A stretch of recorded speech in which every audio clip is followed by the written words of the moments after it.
Now I'll start doing some painting. Just as soon as I have enough time. Right? Whenever you get or, there. Yeah. Or I get enough ambition, I should say. That's the biggest thing. I'm going to be honest with you. There's no question about it. That's one of the big things. So, Richard, we're coming up on 35 years on Monday. How are you feeling? well, I'm just feeling that it's been a very, very exhausting and tiring time.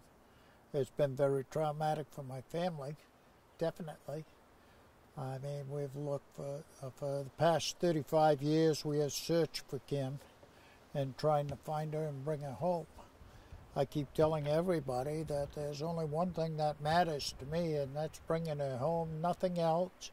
Just bring her home, let me get a burial, and then let me go take down all the posters. Anybody deserves that. We are now offering a $5,000 reward for anybody that gives us information that leads to actually finding Kim. We want to get her home, and that's our number one priority. Anything else from that point. And remembering, if this was an accidental death, time has elapsed. There's nothing can be done. Just give me my daughter and let me get her home. That's all we're looking to do. I don't want to make it 36 years. I have 2 other daughters. They've spent all of their lives basically searching for their sister. It isn't fair to them either. And it's changed us in the fact that we've had to devote a lot of time to doing what we're doing. And one of the things I definitely want to do is thank all the media for everything that they have done to help us progress. Because we keep searching and we keep keep getting clues, and we want to keep it going. But we know there are people that definitely knows where Kim is. There is no reason not to come forward. Give us the information. Be very precise. Tell it. You can do it any number of ways. I mean, use your imagination. If nothing else, I can tell you how to do it, but just go about and get me the information so I have my daughter home. Think of it as this is your child, and she's there, and she's been missing for 35 years. So that's what's going on with us right now. We have some searches coming up this summer. There's no question. We've just gone through another meeting with state police. That continues on. And we're getting, everybody's getting better. We are, state police are, everybody's getting better, getting information and handling it. So we need to continue and just get me the information. You can call me. You can go on Facebook and put it on Kim's page. You can get in contact with state police. There are a number of ways. You got Carly Lowe is doing a story Dark Down East. She's doing a story for us now, a podcast. Get in touch with Carly. You don't need to talk with the family directly. Just whoever does it, be very precise what information you give. What would it mean to you and your family to get the piece of information that brings Kim home? It would be so tremendous that it's like we're carrying a ton on our shoulders to do this. It's very emotional and very disheartening at times when you sit down. I mean, I go down and sit with my other daughters, and naturally I think of Kim, because the similarities and everything especially now that we get that age progression, and I see the similarities between all the girls. It's very, very hard. So we need to bring Kim home this year. There's no question. This year's got to be the year that we bring her home. 35 years. I know whoever's carrying this information around, they've got to have had a heck of a hard life, because I wouldn't trade my life for yours no matter what. Even with all the heartaches we've had. So just please give me Kim. Make sure that we get that information to someone. It'll be handled. It'll be taken care of. And like I said, if it's an accidental death, you have a time limitation. That's already gone. So please, please give us Kim. Where are you mentally with this? I mean, are you still sad? Are you angry? Are you no, I'm still very sad about it, because we got cheated out of an awful lot of things in our lives. As a father, I never got to walk down the aisle with her. I never got to see her work out and get her dreams. And I never got my dreams. So, yeah, the whole family's sad about that. And that never changes. I don't care how many years it is, that pain is always there. The loss of your child. It's there, it hurts. You may be having a fantastic day and see something that triggers it, and all of a sudden your fantastic day goes out the window. You start feeling the pain, the sorrow, and everything all over again. How confident are you that you know who's responsible for this? Absolutely 100%. I'd put my life on it, and I'd put my children's lives on it. What makes you so confident? Just all the evidence and everything that we have accrued over the past years, and things that have come up. The individual that she was last seen with says stories that we know is not absolutely true, because of one of the things where he dropped her off, the time that he dropped her off, and all of these things. There's no way you would have ever dropped my daughter at the half a mile from her house, 38 degrees with a short sleeve blouse on, and walk home in the dark, because she was so terrified of the dark that she wouldn't even go from our next door neighbor to our house without calling first and having us put on a light and meet her part ways. So you can't tell me that she wanted to be a half a mile from home. No way. So that's just one of the things, and that's probably one of the biggest things that does that. And the fact that you can't get a same story twice, I mean, that's a lot of crock. And I think there's more than a couple individuals. I think there's probably a half a dozen or more that could tell us. Why they don't, I don't know. Just remember one thing. If it happened to us, it could happen to you.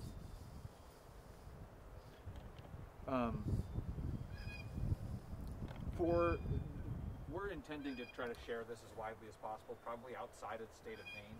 Yep. If there are other people that have information. Do you want to fill in people who aren't familiar with this story, kind of the timeline of what happened? It was, what night it was that she left the house, was intending to go to the prom, the junior prom, etc.?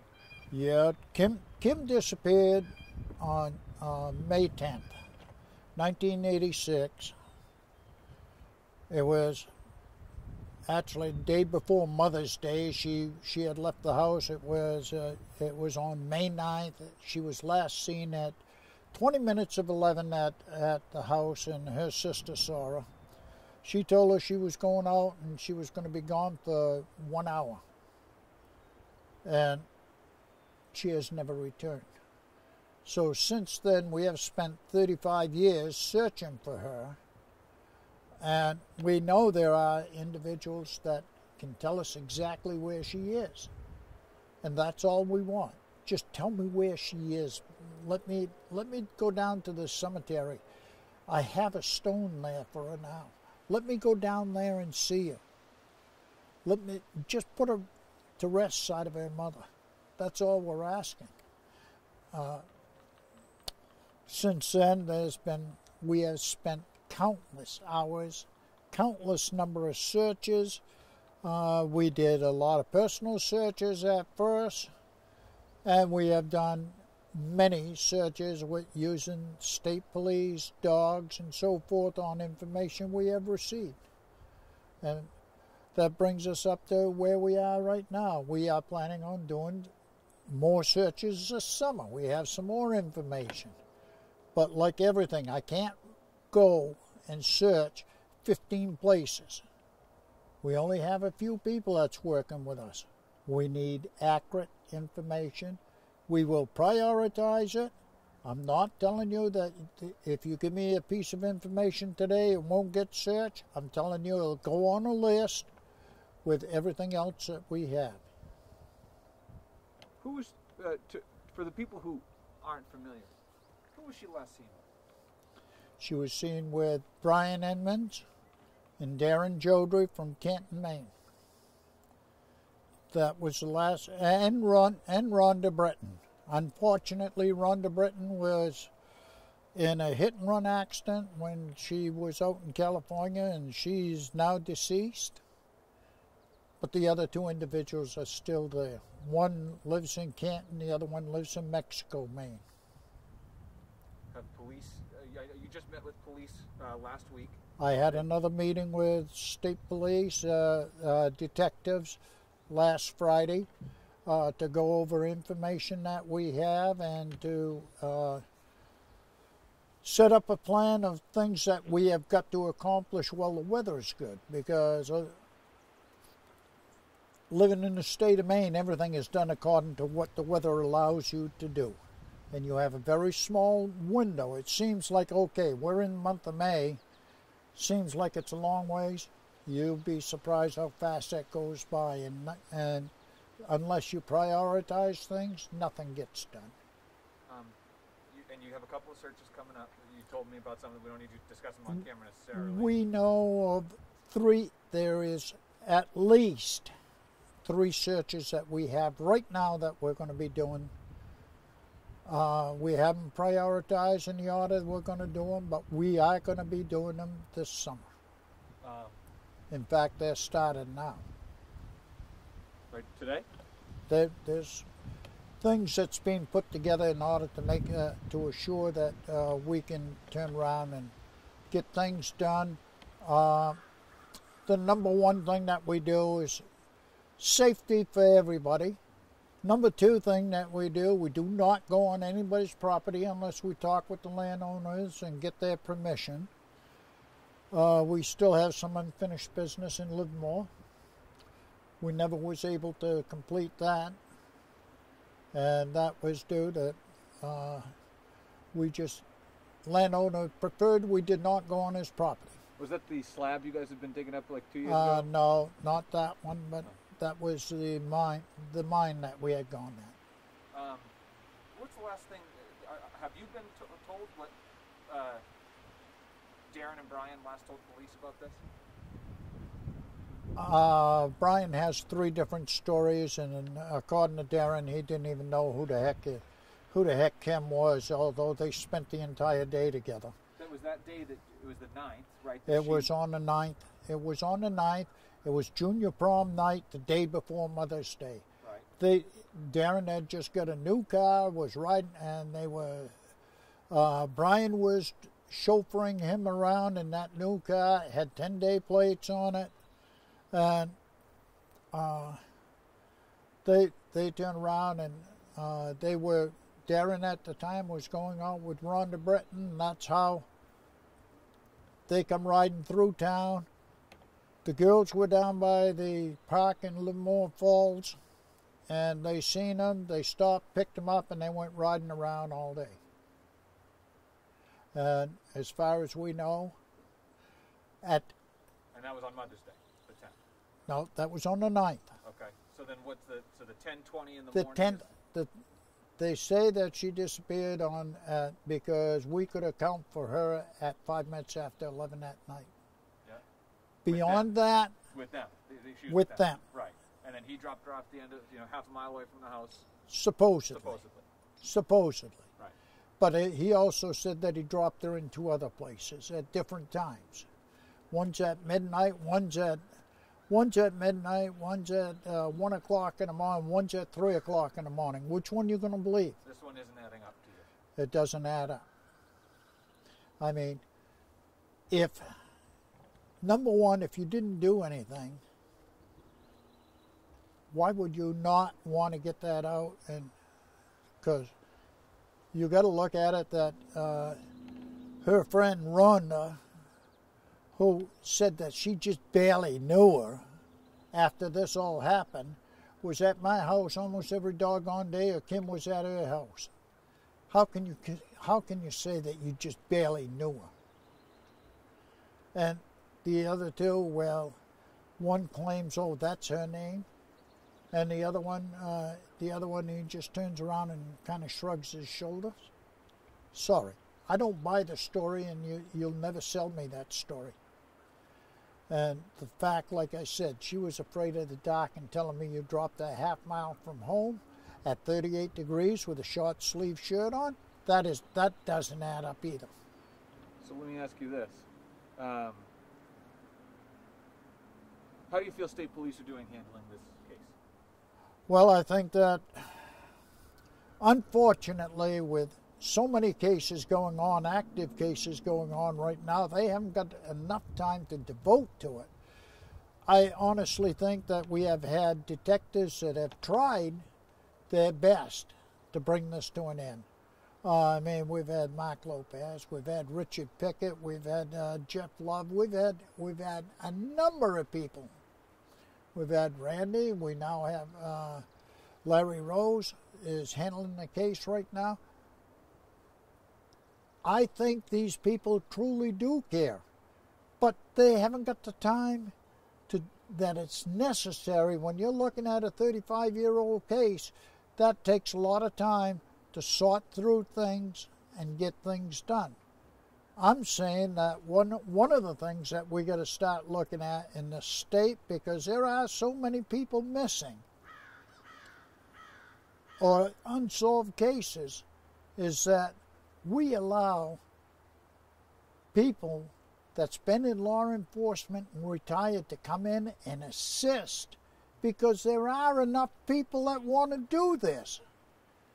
But we are told by the Attorney General's office, oh no, you can't do that, you'll compromise the case. I mean, we even had FBI, 2 FBI investigators wanted to get in on the case, and they were told they couldn't do it, that they'd be interrupting in an ongoing case. We had U.S. Marshal wanted to get in on the case, on Kim's case. They were told they couldn't do it. Law enforcement is law enforcement. There's no reason that they can't. I don't see any reason that they shouldn't be allowed to come in and work on a case and have to report to the lead detective that has that case. Everything going to him. There's no reason that shouldn't be done. And we'd get a heck of a lot more cases solved here, and we'd have people that be glad to do it and feeling useful. So it's a win-win situation all the way around. You said that recently you've been getting a lot of tips. I mean, how does that make you feel? Does it make you feel encouraged? I love getting tips. For 35 years we've gotten tips. That's what keeps us going. People talk. People are getting older. So you have a lot of these people at the time didn't have children. They've got children now, and they're starting to feel what it'd be like if they lost one of their own. And understand, a lot of it is hearsay. Hearsay is fine because that's somebody is talking. But a lot of times people add to what they're hearing, and that's where our problems come in. We need facts and facts only.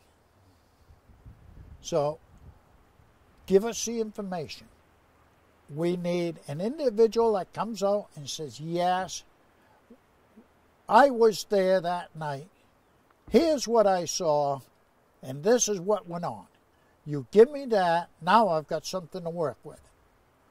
Because now we can take it to the next level and do whatever it is that we've got to be doing. So, again, all we want, this may sound an awful lot like we're looking to prosecute. We aren't looking to prosecute. All I want is Kim home. After that, once her burial is over, I take down all the posters, I'll celebrate her life, and maybe I get a few years before I die where I can live in peace. I don't think it's too much to ask. But there are people that evidently feels that that is too much. So please give us the information we need. Is it difficult knowing that, you know, as you get to 35 years, there are people who do have information about this case who are, you know, getting older, maybe passing away themselves, and taking that information with them?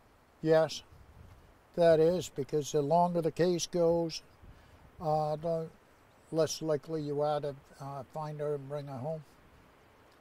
I mean, I know people that I've talked to in the state now with the Maine Lost and Found Association that they've been over 50 years. And talking to them, I ask them the same questions I'm asked quite often. Does it get easier? Not a bit. They says in a lot of cases that the pain just increases. You think much more of it now as you're getting older, because you know yourself you're getting older, and you may pass on without knowing it. And I've promised so doggone many people that I'm going to bring my daughter home, and I feel I'm cheating everybody, including Kim's mother, who died of cancer, her grandfather and grandmother, her aunt, my second wife, who also died. I mean, I think back over all of it, and I think of how many people in my family I've already buried, and am I next? I don't know. All I do know is that it's 35 years, and I'm not going to stop looking. I'm going to do everything I've got to do. I'll continue doing, putting up posters as I can do them. I'll continue doing that. There's, of course, we ain't even going to talk what the financial burden has been. I mean, that's all secondary, because money you can replace. I can't replace my daughter. I don't know how else to put it. I can lose every cent I've got. I can always make more money. I can't bring somebody back that isn't there. I can't take all the hurt. I can't take all the tears. And all the nights of wondering, all the sleepless nights. And not only for me, for everybody that cares. Because over the years I've talked to many, many people about this. And I have so many people that they still stop me today. Geez, I haven't got anything, but I'm praying for your daughter every night that she's found and brought home. So I need it not only for me, I need it for the thousands of people that this has affected over the years to bring her home. And that's what I'm going to do, one way or another. You can help me and end it now, or we're going to do it the hard way and we're going to find her and bring her home anyway. But if you help us, your chances are a heck of a lot better. If it wasn't an accidental death, that we will turn around and bring her home. And if it wasn't an accidental death, she'll turn around and your chances of being acquitted or walk away from it's going to be a lot better if you're helping than if you're not helping. So all we're saying is give us the information we need. We will get it done. We will get her home. And then I'll thank you from the bottom of my heart. I don't care who it is. I just want Kim home.